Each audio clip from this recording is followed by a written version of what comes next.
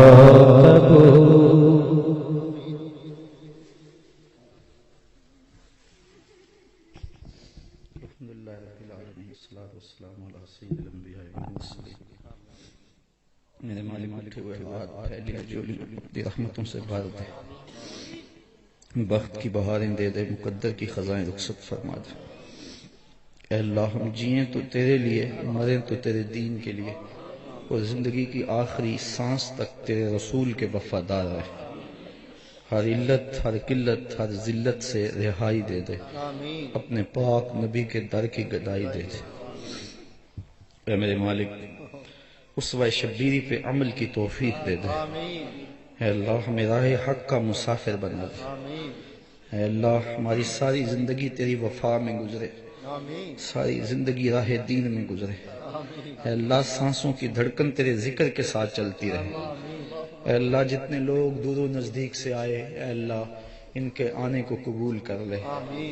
اے اللہ اس اجتماع کی برکتیں سب کے پہنچنے سے قبل سب کے گھروں تک پہنچا دے۔ اے اللہ جو دکھی آئے ان کے دکھ دور کر دے، جو مقروض آئے ان کو قرض سے نجات دے دے، جو پریشان آئے ان کی پریشانی دور کر دے۔ اے اللہ جو گناہوں کے مرض میں مبتلا ہے انہیں گناہوں سے نجات دے دے۔ اے اللہ ہمیں نیکی والی زندگی دے، ہماری زبانوں کو سچائی دے دے، ہماری آنکھوں کو حیا دے دے۔ اے اللہ ہماری سوچوں کو پاکیزگی دے دے۔ اے اللہ ہمارے دلوں کو اپنی دھڑکنیں دے دے۔ اے میرے مالک جو بیمار انہیں شفا عطا کر۔ وصلی اللہ تعالی علی النبی الامین وآلہ وصحبہ اجمعین برحمتک یا ارحم الراحمین۔